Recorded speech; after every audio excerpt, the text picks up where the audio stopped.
Salam, hər vaxtınız xeyir, dəyərli tələbələr. Bu gün sizlərə 4-cü bölmə olan riyazi məntiqi məsələlərin izahına başlayıram. Birinci mövzumuz natural ədəd məsələləridir. Hər məsələdən sizə 30 sual, 40 sualın izahını verməyə çalışacağam. İlk sualdan başlayırıq. Natural ədəd məsələlərində ilk sual. Baxaq necədir? Ədədin 2 rəqəmli ən kiçik sadə ədədə olan nisbəti ən kiçik tək sadə ədədin 3 misli olarsa bu ədədini tapın. Ədədimin neçə olduğunu bilmirəm. Buna görə ədədi x qəbul edirəm. Ən kiçik sadə ədədə olan nisbəti 2 rəqəmli olsun. 2 rəqəmli olsun, ən kiçik olsun və sadə ədəd olsun. Deməli, ən kiçik 2 rəqəmli ədədimiz 10-dur. Lakin sadə dediyinə görə 11-i götürürük. Sadə ədəd nədir? Sadə, yəni 10 mürəkkəb ədəddir. Sadə ədəd dediyimiz 1-ə və özünə bölünür. 11 sadəcə 1-ə və 11-ə bölünür. Bu 11'dir. Sonra nə deyir? Nisbəti ən kiçik tək sadə ədədin 3 misli olarsa. Ən kiçik tək ədədimiz nədir? 1'dir. Tək olsun deyil. Tamam, düzdür. Sadə ədəd deyirsə, artıq 1'i götürə bilmərik. 1 nə sadə ədəddir, nə də mürəkkəb ədəddir. 1'i ona görə götürə bilmirik. 2'yi götürsəm tək olmur. Məcbur götürürəm 3'ü. Ədədin 3'ün 3 misli olarsa, bunun da 3 misli olarsa, bu ədədini tapın, yəni x tapın. Buradan x-nizi tapıram. X bölünsün 11 bərabərdir 9'a. X-in bərabərdir 11'i 9'a vursam 99'a bərabər olar. Yəni Y variantına uyğun gəlir. İkinci sualda. Ardıcıl 8 natural ədədin cəmi 164'ə bərabərdir. Bu ədədlərin ən böyüyünü tapın. Əgər ardıcıl deyilsə, ardıcıl rəqəmləri belə götürəcəksiniz. Birincini x plus, ikincini x plus 1. Üçüncünü x plus 2. Üçüncünü, yox, 3 dənə oldu. Dördüncünü götürürsünüz x plus 3. 8 dənə deyil bizə. Ondasa x plus 7'ye qədər yazacağıq. X plus 5 plus x plus 6 plus x plus 7'ni də buradan yazım. Bərabərdir 164'ə. Nə üçün belə yazırıq? Çünki məsəl üçün neçə götürürsünüz götürün. X'i götürürsünüzsə 5. Bu olur x plus 1, yəni 6, x plus 2, 5'in üstünə 2 gəlirsiniz 7. Baxın 5, 6, 7, 5'in üstünə 3 gəlirsiniz 8. Devamlı, yəni ardıcıl olur. Ardıcıl rəqəmləri götürmək istəyirsə bu şəkildə götürəcəksiniz. Burada neçə x oldu? X'in burada 8x plus, görək rəqəmlərim neçə eləyir? 1, 2 də bu 3, 6, 10, 15, 21 və 28. Bərabərdir 164'ə. Deməli, burada 8x bərabərdir yazım. 164'dən 28 çıxsaq 136. X'im də bərabər olar 17'yə. Bəs bizdən nə soruşur? Bizə deyir ki, bu ədədlərin ən böyüyünü tapın. Ən böyüyü burada x plus 7'dir. Yəni 17'nin üstünə 27'sin gəldikdə ən böyüyümüz neçə olur? 24 olmuş olur. Bu da bizə verir B variantını. Sonra devam edirik. Yəni bizdən baxın bunu soruşur. Rəqəmlərin cəmi 23'ə bərabər olan 4 rəqəmli ən kiçik ədədin yüzlük və təklik mərtəbəsindəki rəqəmlərin hasilini tapın. Bizə deyir ki, 4 rəqəmli ədəd olsun. Və bunun 4 dənə rəqəminin cəmi 23 eləsin. Baxın, burada bir nəyə fikir verəcəksiniz. Sizə rəqəmləri müxtəlif demir. Rəqəmləri müxtəlif demirsə, siz eyni rəqəmlər götürə bilərsiniz. Məsəl üçün, 23 olması üçün 9 ilə 9 götürəcəm axırları ki, əvvələ balacalar qalsın. Bax, bura 1 qoysam, bu elədir 10, 19, burada 4 qoyaram ki, 23 eləsin. Yəni, ən kiçik ədəd bu olacaq, 4 rəqəmli, rəqəmlərin cəmi 23 olan. Yüzlük və təklik mərtəbəsindəki rəqəmlərin hasilini tapın. Yüzlük burada 4'dür, təklikdə 9'dur. 4 vurulsun 9 bərabərdir 36'ya. A variantına uyğun gəlir. Sonra 4-cü suala baxaq. Ədədin 2 mislindən 4 əksinin üzərinə. Ədədin 2 mislindən 2x. Ədədi götürürsünüz x. Bu deyir ki, 2 mislindən 2x. 4 əksinin minus 4 əksinin üzərinə. Bunun üzərinə gəlirik. Bu bir rəqəmdir, düzdürmü ədəd. Üzərinə gəlirik. Ədədin 4 mislinin, ədəd x idi. 4 misli dediyinə görə 4x. 10 artığını əlavə edib. Bunun üzərinə 10'un gəlirik. 6'ya böldükdə ədədin neçəsi alınır? Yəni bunu tapaq. Görək necə x plus 1 mi alınacaq, 2x mi alınacaq, 2x götürək, 2 misli götürək. Burada nə alınır? Əslində bu mötərizə yazmağın bir mənası yoxdur. Çünki eyni şey deməkdir. Nəysə, mötərizə kimi fikirləşməyək. 2x-dən 4x, bu ilə də 6x. Mənfi 4 ilə 10, bu da eləyər plus 6. Yəni 10-dan 4-ün çıxmış olacaq. Bu da bölünsün 6. Əgər mən buradan 6-nı mötərizə kənarına çıxarsam, bu cür alınır. 6 mötərizə x plus 1 bölünsün 6. Əgər 6'lar x-a gedərsə, qalar nə? X plus 1. Bu bərabərdir x plus 1'ə. Yəni x-in 1 artığı alınıb, düzdürmü? Yəni x plus 1 aldığımıza görə x-in 1 artığı alınmış olur. Gəlin 5-ci suala. Deyir ki, sənin 8'də 5'i su ilə dolu ikən 17 ton, yarısı su ilə dolu ikən 17 ton ağırlığındadır. Sənin ağırlığı neçə tondur? Burada iki şeyə fikir verəcəksiniz. Bir, sənin ağırlığını da götürməlisiniz. Çünki sənin öz tonu, öz ağırlığı, öz tonu da var. Sənin tonu məsəl üçün götürün 2, bir də suyun ağırlığı var. Su ilə dolu ikən deyir. Suyun ağırlığında məsəl üçün y götürün.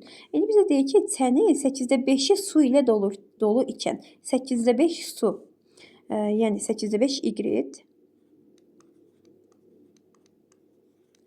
Bir də bunun üzərinə gəlirəm, sənin ağırlığın, yəni x. Bu 17 ton eləyir. Sonra nə deyir? Yarısı su ilə dolu ikən. Yarısı, bax 8'də 5 yox, yarısı olur 8'də 4. 8'də 4'ü su ilə dolu ikən 14 ton ağırlığındadır. Yenə sənin ağırlığın üstünə gəlməliyik. İndi sənin ağırlığın neçə tondur? Yəni bizdən soruşur sənin ağırlığın, yəni x-i. X-i necə taparam buradan?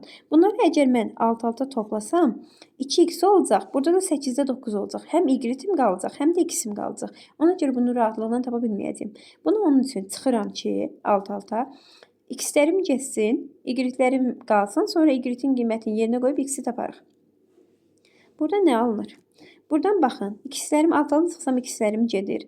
8'də 5'dən 8'də 4'ünü çıxsam qalır 8'də 1 y bərabərdir. 17'dən 14'ü çıxsam 3. İndi y-in bərabərdir neçəyə?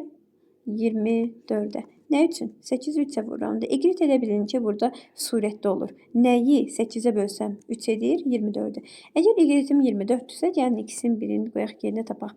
Məsəl üçün, bax burada ikincidə y-in yerinə 24 qoyaq. Yazıram ki, 8'də 4 vurulsun 24 plus x bərabərdir 14'ə. İndi burada 8 ilə 24 çıxsa gedir. Burada 3 qalır. 3 dəyə 4'ün 12 plus x bərabərdir 14'ə. X-in bərabərdir buradan 2'yə. X-im 2'dir. Yəni tonun öz ağırlığı 2 tondur. Bu qədər.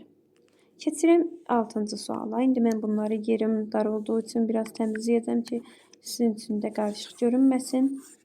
Siz özünüz üçün skrini götürə bilərsiniz və ya yaza bilərsiniz. Hərəkət. Torbadakı şarların 8'də 3'ü ağ, 7'də 2'si qırmızı və qalan 38 şar isə qara rəngdədir. Torbadakı şarların sayını tapın. Mən əgər məsəl üçün deyirəm, qalan 38 şar deyir. Mən bilmirəm nə qədər şarım var. Sadəcə bunların hər birinə ikisinə də ortaq məxrəc götürməliyəm ki, nəyin 8'də 3'ü, nəyin 7'də 2'si. Məsələn, 8 ilə 7 üçün ortaq məxrəc 56 götürə bilərəm, düzdürmü? Ardıcıl rəqəmlərin əkobu, ən kiçik ortaq bölünəni onların hasilidir. Yəni 8 ilə 7'nin 56. Belə fikirləşin, 8'də 3 yazmıram. Burada qələmi götürüm.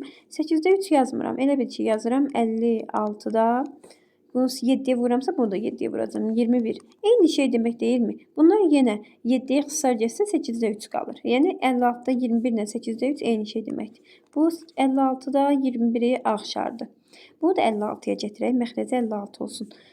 Buradan yazaram. 56'da 8'ə vururam, düzdürmü? Bunu da 8'ə vuracağım. 16. 16'sı yenə ağ. Yox, nə dedi? Qırmızıdır. Qırmızı. Yaxşı, bu da olsun qırmızı. Sonra deyəcək, qalan 38 şar isə qara rəngdədir. Qalan 38 dənə. Bunlardan əlavə nə qədər qalıb? 56'da 56'da. Belə fikirləşin. 56'da 56 olmalı deyil. Nə götürürük buradan?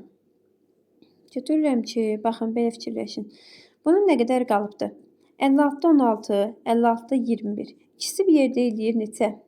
56'da 37, düzdürmü? 56'da 37. Bu 56'da 56 olması üçün qalıb orada 56'da 19. Bu 56'da 19'unu da götürürük qara şar. 56-da 19-unu da götürürük. Qaraşar, yəni 38. Necə yazdıq bunu? Belə fikirləşirsiniz ki, bunun tam olması üçün, yəni hamısının bir yerdə 56-da 56 olması üçün, yəni tam olması üçün 56-da 56 olmalıdır. Bu üçü bir yerdə. 56-da 56 olacaqsa, burada gedibdir neçəsi? Baxın 16-sı 21-i, burada qalıb 19-u. 19-unu da biz qara götürürük. İndi buradan 39, 38-dirsə, 56-da 19-u 38 olan rəqəmi tapacağıq. Yəni belə yazırıq ki, 2 vuraq. 56-da 19 bərabərdir 38-ə. İndi gəlin bunu yazaq. X bərabərdir burada nəyə? 38-i bölməliyəm buna. 38-i buna böləndə buradakılar yer dəyişdirir. Yəni bölürəm əslində 56-da 19-a, sonra bölməklə ixtisar getmir deyə vurmaya çevirirəm. Vurmaya çevirəndə də surətlə məxrəc yer dəyişdirir. Bura yazıram 19, bura yazıram 56. 19 ilə 38 ixtisar gedir. Burada 2 qalır. 2-ni də 56-ya vursam 112 eləyir. Yəni ümumilikdə 112 dənə şarım var imiş. Növbəti keçək 7-ci suala. Deyir rəqəmləri ədədin yüzlük mərtəbəsini 2 vahid art. 4 rəqəmli ədədin mən nə oxudum? 4 rəqəmli ədədin yüzlük mərtəbəsini 2 vahid artırıb, onluq və təklik mərtəbəsini 2 vahid azalsaq ədəd necə dəyişir?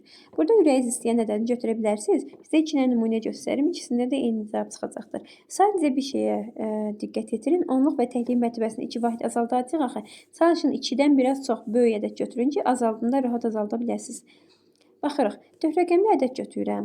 Məsəl üçün 1357. Heç bir fərqi yoxdur. İndi mən bunun deyir ki, yüzlük mərtəbəsini 2 vahid artır. Yüzlük mərtəbəsi 3-dür. 2 vahid artırsam 5. Onluq və təklik mərtəbəsini 2 vahid azalt. Bunları 5-i də 7-ni də 2 vahid azaldıram. Bu oldu 3, bu oldu 5. Düzdürmü?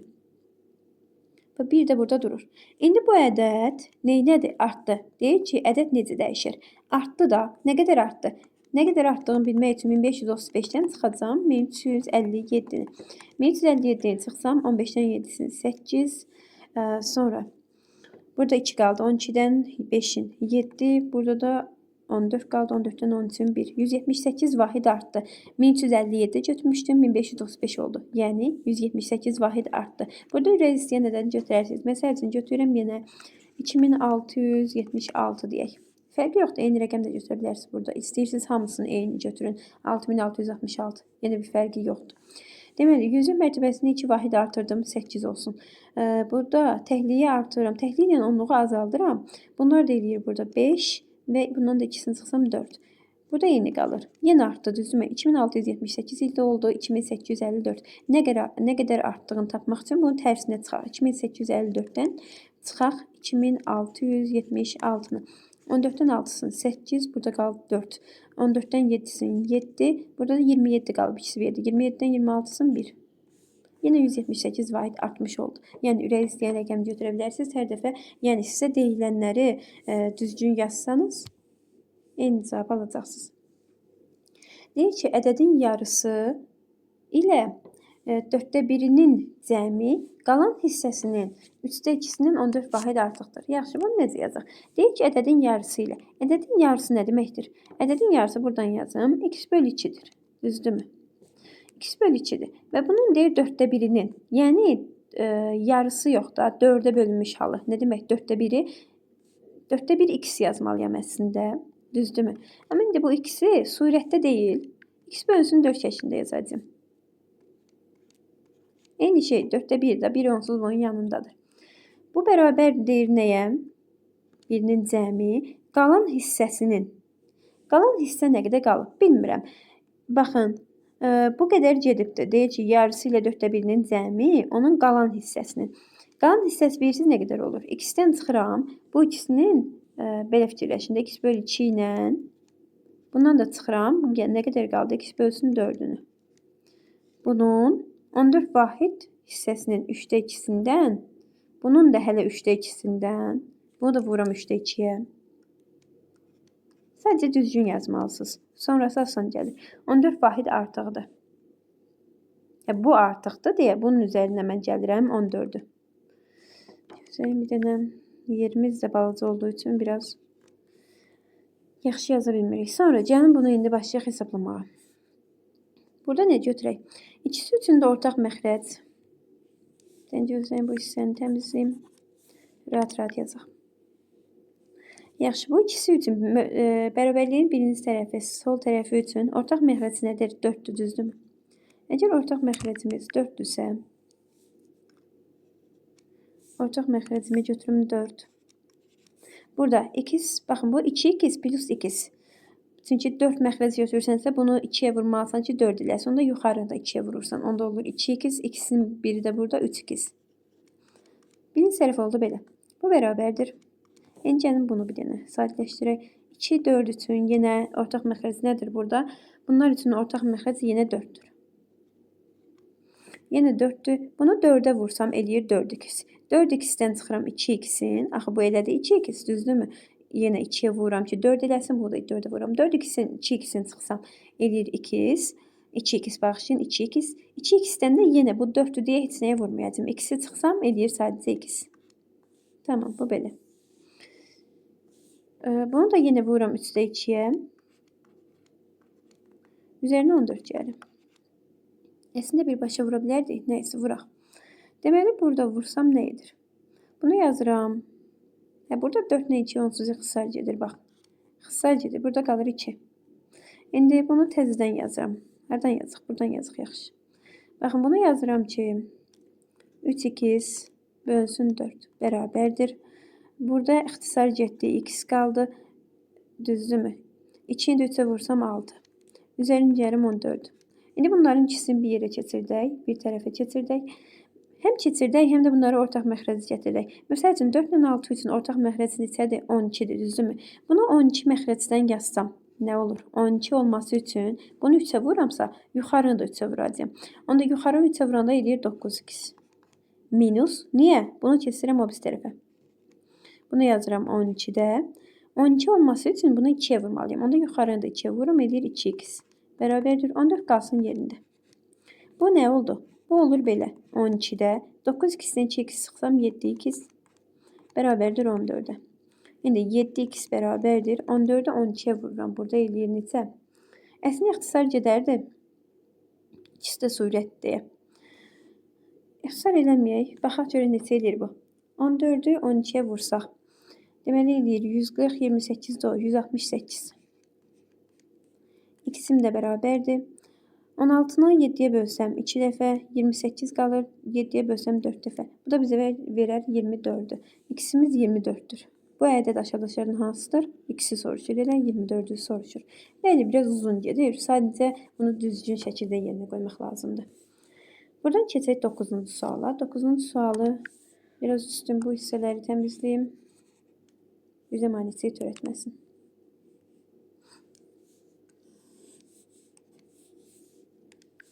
Rəqəmləri cəminin 5 mislinə bərabər olan 2 rəqəmli ədədin rəqəmləri hasilini tapın. Əslində mən sizlərin yerində olsam, bunu variantlarla gedərəm. Çünki burada düzdür, biraz fikirləşib yerinə qoymaq çətindir. Təbii ki, bunu tənlinində yaza bilərik, amma gəlin bunu yoxlayaq belə. Rəqəmləri cəminin 5 mislinə bərabər olan 2 rəqəmli ədədin rəqəmləri hasilini tapın. Elə ki, belə fikirləşin. Rəqəmlərin cəminin 5 mislinə bərabər olan. Bu siz neçədir? Bu 45-in özüdür.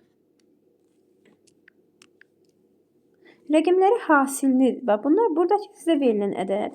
Rəqəmlərin hasilidir, düzdürmü? Rəqəmlərin hasilidirsə, elə 20-dən başlayanda. Baxın, nəyə vuranda 20 eləyir? Ya 4-ü 5-ə, yəni ya bu 45-dir, ya da 54-dür rəqəmlərin hasili, düzdürmü? Və deyir ki, rəqəmləri cəminin 5 mislinə bərabər olsun bu ədəd. Rəqəmləri cəmi baxın 9-dur. Burada da 9-dur. 5 mislinə bərabərini 9-u 5-ə vursam 45. Yəni bu 45-in əslində özüdür. 54 deyil burada. Digərlərində alınmır. Nəyə görə? Baxaq indi. Bu 45-in özüdür. Ki, bunun da rəqəmləri cəmi hasili neçə eləyir? 4-ü 5-ə vuranda 20. Məsəl üçün 24-ü ya da 28-i yoxlayaq. 28-də baxın. 28 nəyə vuranda 28 eləyir? Eləyir demək 2 rəqəmli ədəd dediyinə görə 4 ilə 7-dir, ya da 7 ilə 4. Yəni ya 47-dir, ya da 74. Bəs bu rəqəmləri cəminin 5 mislinə bərabərdirmi bu ədədlər? 5 mislinə bərabər deyilsə, nəsə axırı 5 ilə bitməlidir da, düzdürmü? Ya da 0 ilə bitməlidir. Heç biri deyil ondasa. Çünki məsəl üçün 11 eləyir. 5-ə vursam yenə eləmir, yəni 55 eləmir. Bu getdi. Məsəl üçün 32. Ya 32 necə yazıram? 4 ilə 8-dir, ya da 8 ilə 4-dür. Yenə axırı 0 ilə ya da 5 ilə bitmirsə səhvdir bu ədəd əslində. Çünki 5 mislini axtarırsan. 12 eləyir, rəqəmlərin cəmi 5-ə vuranda 60. Bu ikisi eləmədi. Bunu yəni tez tapmağın yerinə rəqəm qoymağın və yaxud da tənlik kimi yazmağın yerinə bəzi məsələlərdə variantlarla yoxlamaq daha tez olur. 10-cu sualı baxaq. Deyir ki, x ədədinin 20-yə bölünməsindən alınan qalıq m-in kvadratına bərabərdir. M kvadratına. Tamam. X ədədini deyir ki, x ədədinin 20-yə bölünməsindən neçə eləyir bilmirəm. Burada neçədir bilmirəm. Amma qalıq nədir? Qalıq m kvadratıdır.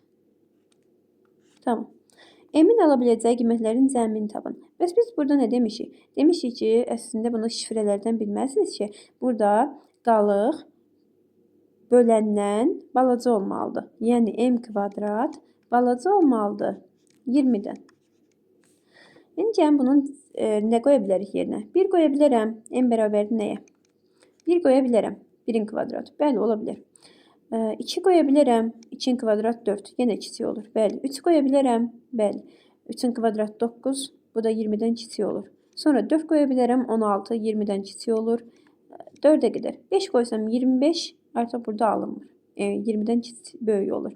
İndi qiymətlərin cəmini soruşur. Bu 4-ün cəmini hesablayacaqsınız. 1-in üstünə 2, 3, 3-ün üstünə 3, 6. Bu da 4, 10. Yəni 10-a bərabərdir. Sonra asan bir sual idi. Bir ipək topunun birinci gün 7-də 4-ü, ikinci gün qalanından 3-də 1-i satıldıqdan sonra topda 24 metr ipək qaldı. Topda əvvəlcə neçə metr ipək var idi? Deməli, birinci gün nə qədər gedib? 7-də 4. Yazıram buradan 7-də 4. Birinci gün getdi 7-də 4. X kimi də götürə bilərik. Bunu başlayıb yaza bilərik. Bax, görək necə eləyəcəyik. Burada ikinci gün getdi. Qalanının nə qədəri? 3-də 1-i. Baxın, indi ikinci gün belə yazaq da bunu. Birinci gün 7-də 4-ü getdi. 7-də 3-ü qaldı mı? 7-də 3-ü qaldı da, düzdürmü? 7-də 3-ünün 3-də 1-i. 7-də 3-ünün 3-də 1-i getdi. 3-də 1-i satıldı. İndi bunu biraz sadələşdirsəm nə qalır burada? 3-lər getdi, qalır 7-də 1. Demək ki, ikinci gün 7-də 1-i gedibdir. Birinci gün 7-də 2-si, ikinci gün 7-də 4-ü bağışlayın, ikinci gün 7-də 1-i işlənibdir və deyir ki, nə qədər qaldı? 24 metr qaldı. İndi baxın, nə qədər qalıbdır? 7-də 4-ü getdi, 7-də 1-i də burada getdi. Nə qədər qaldı? 7-də 5-i getdi, 7-də 2-si qaldı, düzdürmü? 7-də 2-si qalıb, 7-də 2-si 24-dür. Bu hansı rəqəmdir ki, yəni nə qədər idi ki, bunun 7-də 2-si 24-ə bərabərdir. Bu şəkildə yazırıq. 7-də 2-ni bildiz hardan alırıq. Bu 7-də 5-dirsə, birinci gün 7-də 4-ü işlənib, ikinci gün 7-də 1-i işlənib. Yəni 2 gün birlikdə 7-də 5-i işlənib. 7-də 5-i işlənibsə, 7-də 2-si qalıbdır. 7-də 2-si və deyil satdıqdan sonra nə qədər qalıb? 7-də 2-si qalıb. 24 metr ipək qalıb. Hansı rəqəmdir ki, bunun 7-də 2-si 24-ə bərabərdir? İndi x-in buradan bərabərdir. 24 vuraq. Baxın, bunu böləkdə əslində, bölək 7-də 2. Vurağa çevirəndə bunların yeri dəyişilir. 24 ilə burada 7 olmalıdır, səhv yazdım. 24 ilə 2 xısar gedir. Burada 12 qalır. 12-ni 7-yə 84. Demək ki, bu 84 imiş. Əvvəlcə topda 84 metr ipək var imiş. 12-ci sual. 3 fərqli ədədin cüt rəqəmləri uyğun 3 cüt cəmləri uyğun olaraq 38, 46 və 52 olarsa bu ədədlərin ən böyüyünü tapın. Bunlar necə edir? Əslində bunları cədvəllərdə bunlarla qarşılaşmışıq. 3 fərqli ədəd götürürəm. A, B, C. Bunların cüt cəmləri. Məsələn, A ilə B-nin cəmi. A plus B. Götürüm 38. Sonra, məsələn, A ilə C-nin cəmini götürüm. Bərabərdir neçəyə? 46 deyək. Bir də götürəm nə qalıb burada? B ilə C. B ilə C-nin cəmi bərabər olsun 52. Bunlarla qarşılaşmışıq cədvəllər mövzusunda. Necə yazırıq bunları? Bunları baxın alt-alta toplasam 2A, 2B, 2C. Düzdürmü? Hardan yazaq? Yazaq elə buradan. Yəni üst-üstə düşməyə ki, yaxşı görəsiniz. Baxın, aşağıdan yazıram, fərqi yoxdur.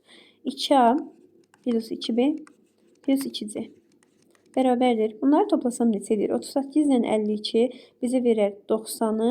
Bu da eləyər 136. Üstünə də 46 gəlsəm 136. İndi mən bunun hər tərəfini 2-yə bölsəm, belə olar. A plus B plus C bərabərdir. Bunu da 2-yə böləndə eləyəcək neçə? Deməli, nə edir? Qaldı. Bu elədi 78, düzdürmü? 68, başlayın. Hara getdi?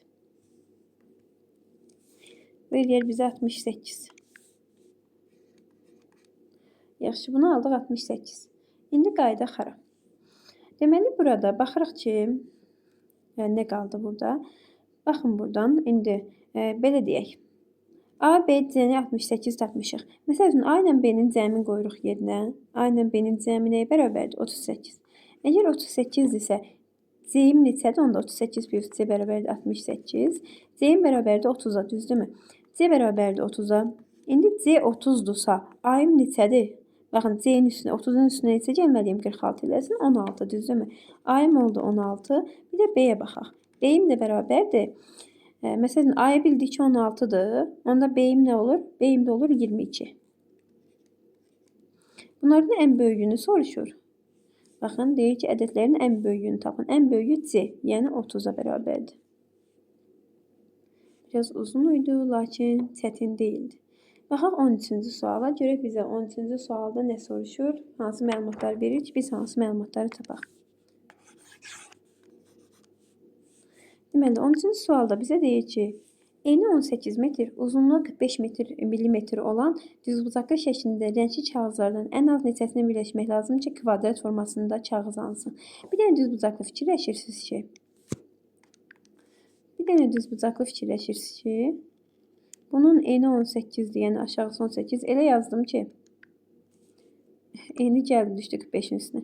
Baxın, eni 18, uzunluğu 45 olsun. Millimetr. Fərqi yoxdur bunun.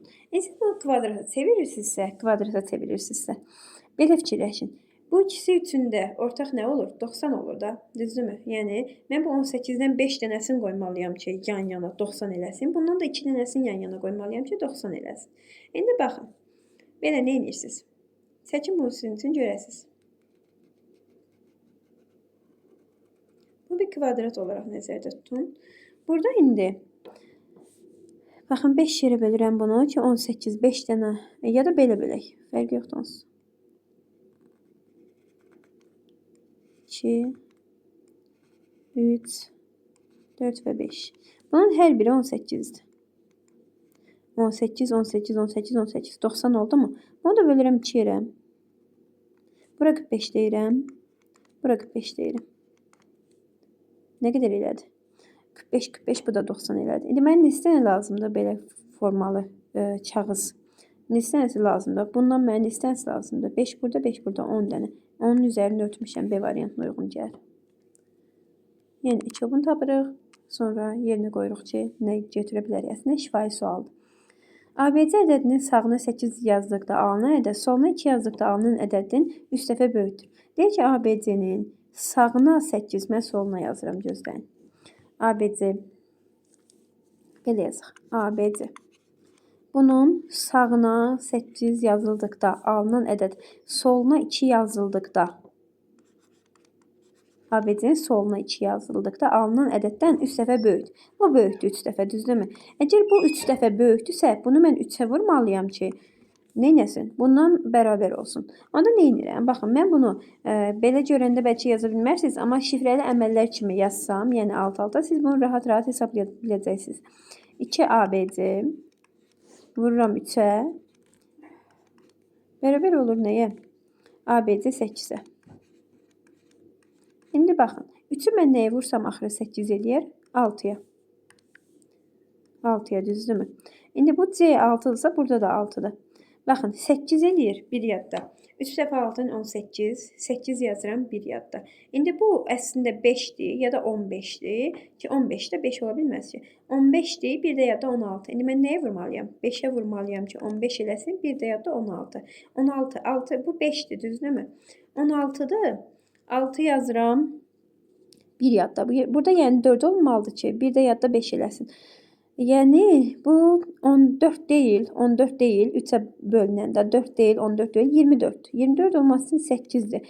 3 dəfə 8-in 24, bir də yadda 25, 5 yazıram 2 yadda. Ayım 8-dir, baxın indi. 3 dəfə 2-nin 6, 2 də yadda 8. Tamamilə hər biri doğru gəlir. Məndən ABC-nin cəmini soruşur. 8 plus 5 plus 6. Yəni bu 3-ün cəmini soruşur, bu da mənə verir 19. Sonra baxaq məsəl üçün 15-ci suala. Bu da eyni şəkildədir. Bunu necə həll edərik? Bizə deyir ki, 5AB ədədi AB ədədinin 21 mislindən 21 vahid böyükdür. Bu ədəd 5AB.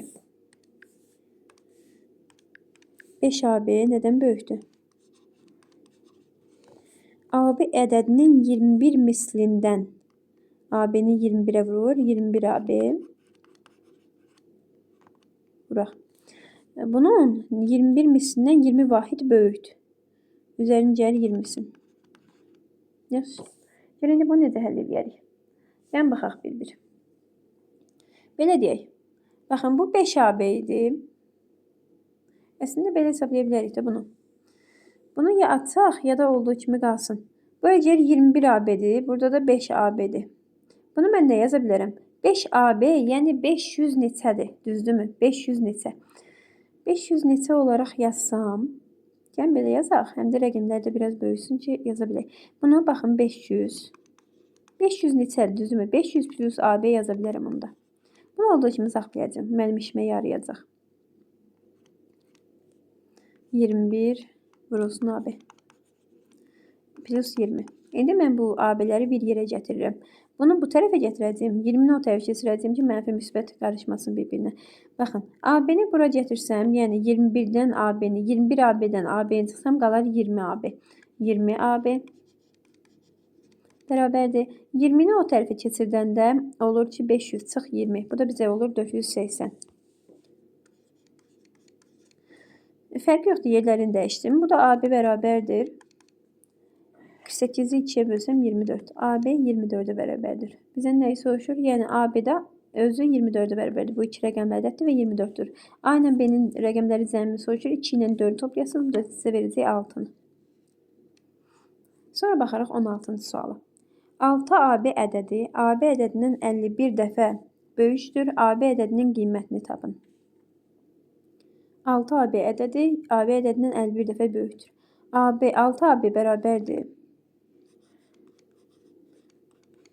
Bu ədəddən 51 dəfə. Bunu mən 51-ə vurmalıyam ki, bunu bərabər olsun. 51 AB-yə. AB vurulsun 51-ə. Aha. İndi burada. Nə edərəm? Bunu yenə eyni qayda yazacağım. Yəni 600 plus AB bərabərdir. 51 AB vurulsun 51.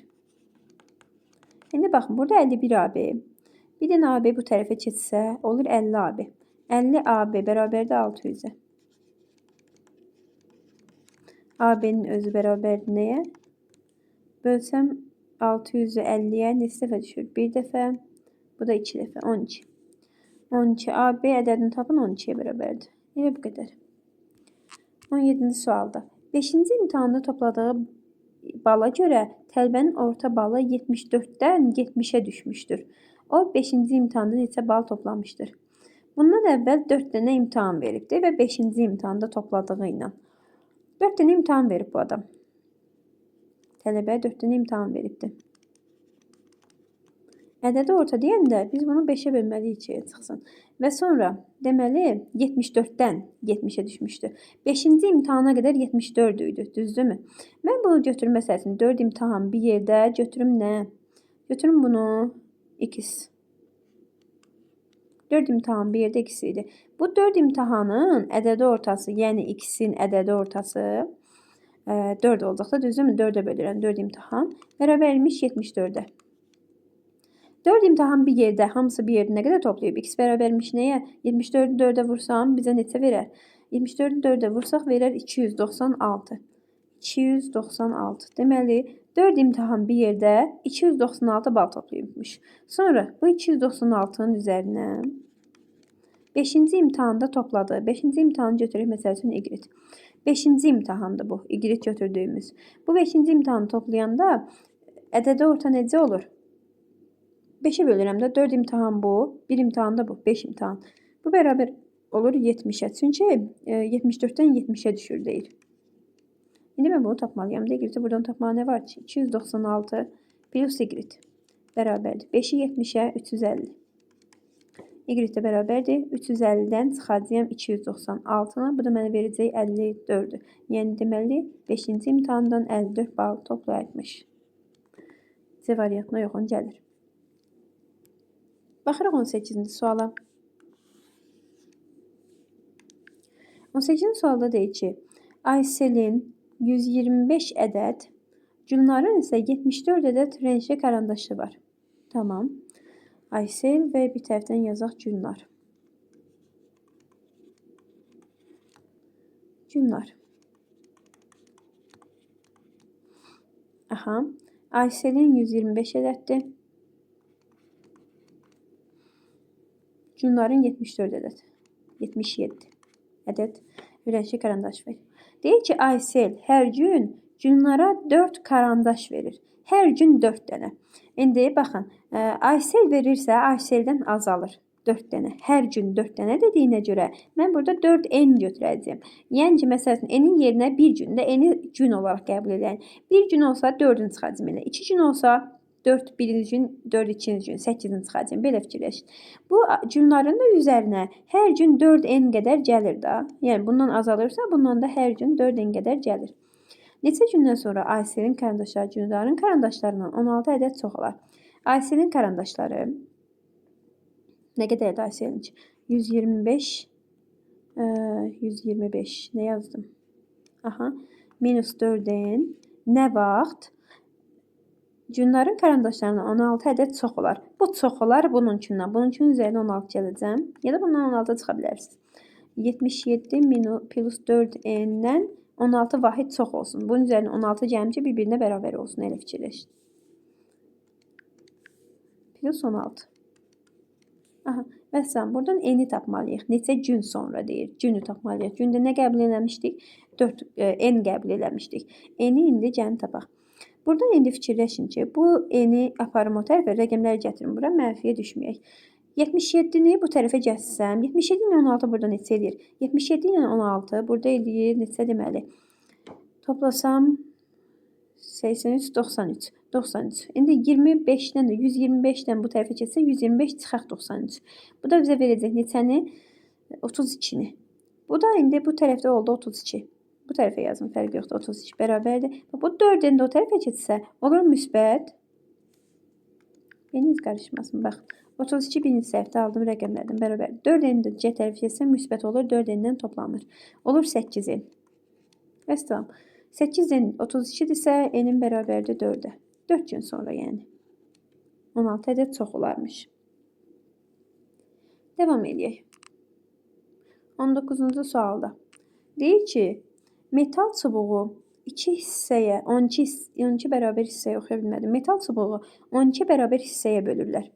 Hər parça 11 cm daha qısa olsaydı, çubuq 15 bərabər hissəyə bölünərdi. Yaxşı, belə yazıram.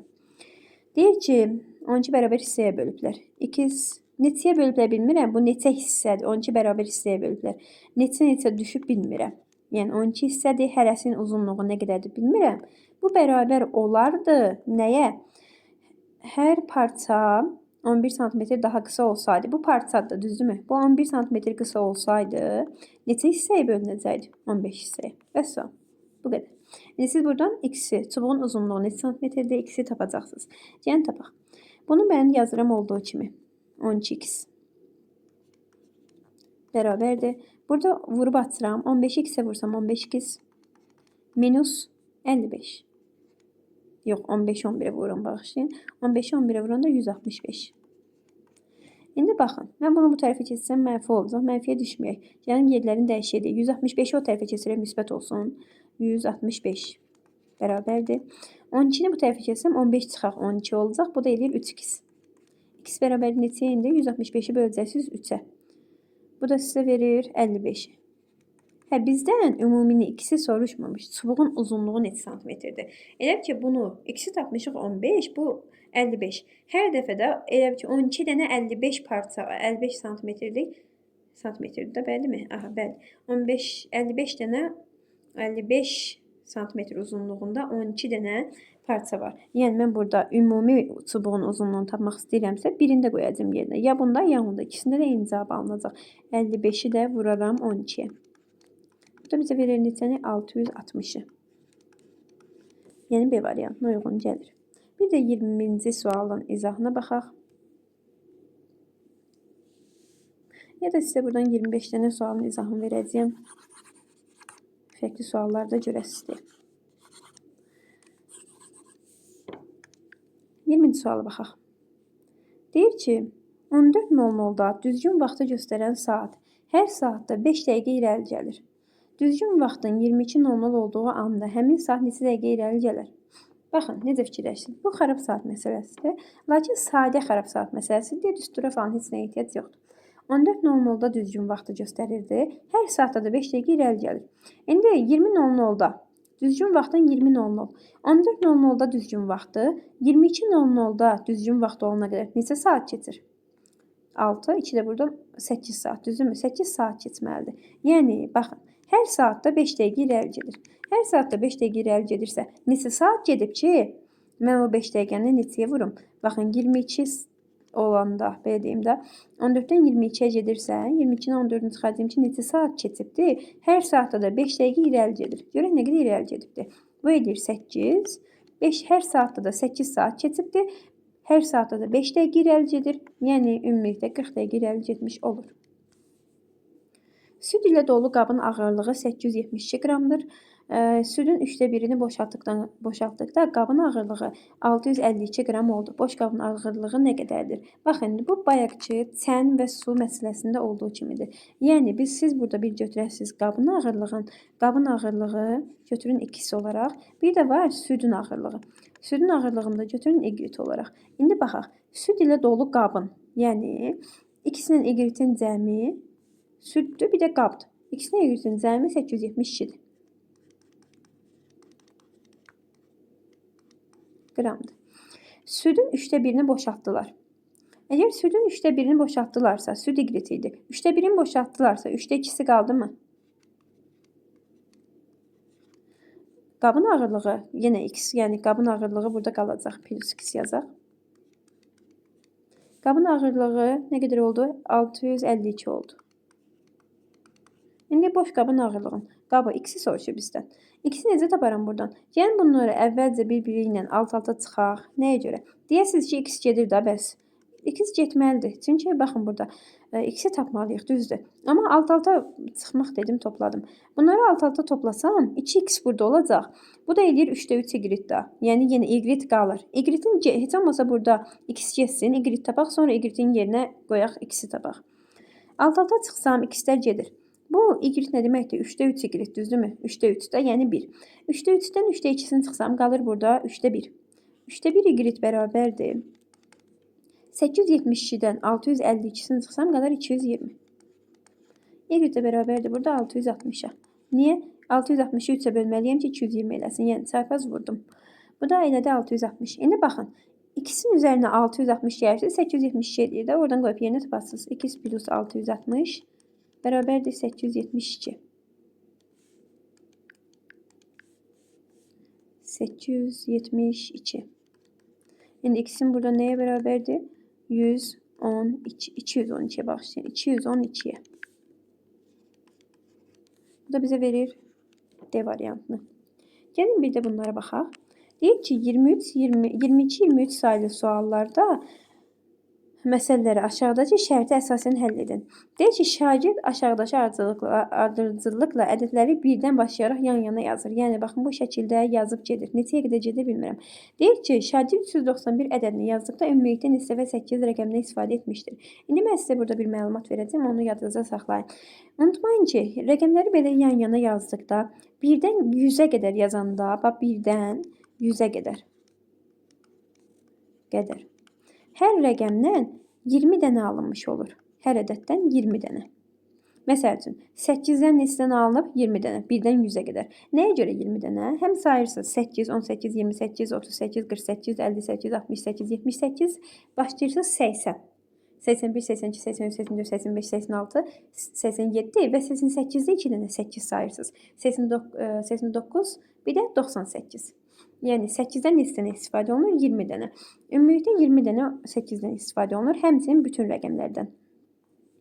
İndi deyək ki, 391 ədədini yazdı, ümumilikdə neçə dənə 8 rəqəmi. 100-ə qədər 20 dənədir. 200-ə qədər bu olacaq 40 dənə. Bax, burada 300 var da, 300. 300 tam vardı. 300 vardısa, bunu 3-ə vuracağım. 100-də 20 dənədirsə, 300-də 3-ü 20-yə vururam. Bu edir 60. Plus, burada 400 olması üçün bir dənə 98 qalır da, düzdürmü? Bir dənə 98-i çıxacaqsınız, yəni bir dənəsini çıxacaqsınız. O da orada qalacaq 19 dənə 8-dən. Yəni 91-ə qədər 19 dənə 8-dən istifadə olunur. Çünki bir dənə 98 də saysan 20 olacaq da. Bu da bizə verir necə? 60, 19-da bu 79 dənə. İndi buna bax. Şagird ümumilikdə 18 dəfə 5 rəqəmindən istifadə edibsə, yazdığı ədəd neçədir? Bax, 18 dənə. 18 dənə istifadə edibsə, 20 olması üçün 100-ə qədər, bax, bir 95-i orada saymayıb, 5 olaraq. Bir də neçəni saymayıb, bir də 85 saymayıb da. Çünki bu ikisini də saysaydı 20 olardı. Amma 18 dənə sahibdir. Demək, neçəyə qədər sahibdir? 84-ə qədər sahibdir, dayanıbdır burada. Demək ki, cavabınız 84 olmalıdır. 24 və 25-ci suallara da baxaq.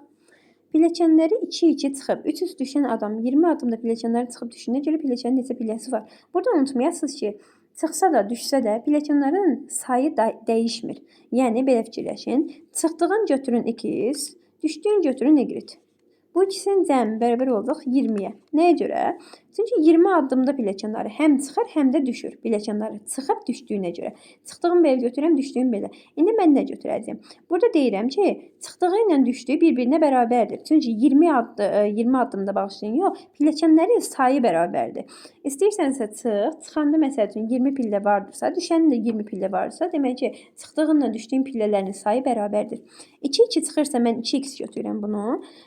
3 üst düşürsə 3y də bunu götürürəm. İndi bu ikisini belə yazdıqdan sonra tapmağınız asandır. Siz ya x-i ya da y tapacaqsınız, sonra qoyacaqsınız yerinə. Neyniyim ki, buradan x-i ya da y tapım. Buradan istifadə edəcəm. Bunu 2x-ə gətirəcəyəm ki, 2x-in yerinə 3y qoyum. Və bunu 2x-ə getmək üçün bu yuxarıdakını vurmalıyam 2-yə. Bunu 2-yə vursam eləyir belə. 2x plus 2y bərabərdir. 20-yi də 2-yə vursam 40. İndi 2x-in yerinə gətirib qoyuram 3y. 3y plus 2y bərabərdir 40-a. 5y bərabərdir 40-a. Y-im də bərabərdir 8-ə. Y-in 8-dirsə 3y 24. İkisiniz baxın, buradan belə baxın. Y 8-dirsə, x olur 12, düzdürmü? X bərabərdir 12. İndi sizə baxın, x-ə 12 qoyun, 24. Y-ə 8 qoyun, yenə 24. Yəni, bir-birinə bərabərdir. Cəmi 24 dənə pillə var deyə bilərik. Sonra devam edək, bir də 25-ci suala baxaq. Burada da parta məsələsidir. Görək nə deyir. Deyir ki, sinfin şagirdləri sıraları 2-2 otursalar, 3 şagird ayaq üstə qalar. Partanı götürəm x. Neçə də parta var? Bilmirəm, amma x götürürəm parta. Götürəm x. İndi deyirəm ki, bunlar 2-2 otursalar. Yəni 2x-da x vurulsun 2-2 otururlar. Hər partada 2-2 otururlar. Onda neçə nəfər ayaq üstə qalır? 3 nəfər ayaq üstə qalır. Nəfərin sayıdır. Neçə nəfər var? Hər partada 2 nəfər oturubdur. Üzəri 3 nəfər də ayaq üstə qalır. Deyir ki, 3-3 otursalar 2 sıra boş qalar. 3-3 otursalar partada 3-3 oturacaqlar. 2 sıra. Parta, 2 dənə parta boş qalır. Partadan, yəni x-dən çıxıram 2-ni. Çünki 2 dənəsi boş qalır. Və 3-3 oturublar. Bu partada 3-3 oturublar. Bu qədər partada 3-3 oturublar. 2 sırada boş qalıbdı. Siydə işarətlərin sayını tapın. Məsələn, bunu belə yazdıqdan sonra qoyursunuz yerinə. 2x plus 3 bərabərdir. Bu tərəfə atsam 3x minus 6. Burada nə edir? Belə eləyək. Yenə tərsini qoyaq. 2x-i bu tərəfə keçirək. Burada qalsın x bərabərdir. 6-nı da bu tərəfə gətirək. 6 da bu tərəfə keçsə müsbət olur. 6 ilə 3 toplanır 9. Evet, x bərabərdir 9-a. Bu indi bir dənəsinin yerinə qoyub tapacaqsınız. Ya bunun yerinə x-in yerinə 9 qoyun, ya da burada qoyun. Fərqi yoxdur. Burada qoyaq. X-in yerinə 9 qoysam 18, üzərinə 3 gəlsəm 21. Burada da qoysam. Baxın, x-dən, yəni 9-dan 2-sini çıxsam neçə edir? 7, 3-ə vursam 21. Fərqi yoxdur. Burada qoyun. 2 vurulsun 2 plus 3 bərabərdir. X-in yerinə qoysam 9 vur 2 plus 3. Bu da bizə verəcək 21. Bu qədər sual sizlər üçün kifayət eləyəcəkdir ki, siz orada sizə düşən sualları yaza biləcəksiniz. İnşallah gələn dəfə üçün növbəti bir məsələmizin həllinə birlikdə baxacağıq.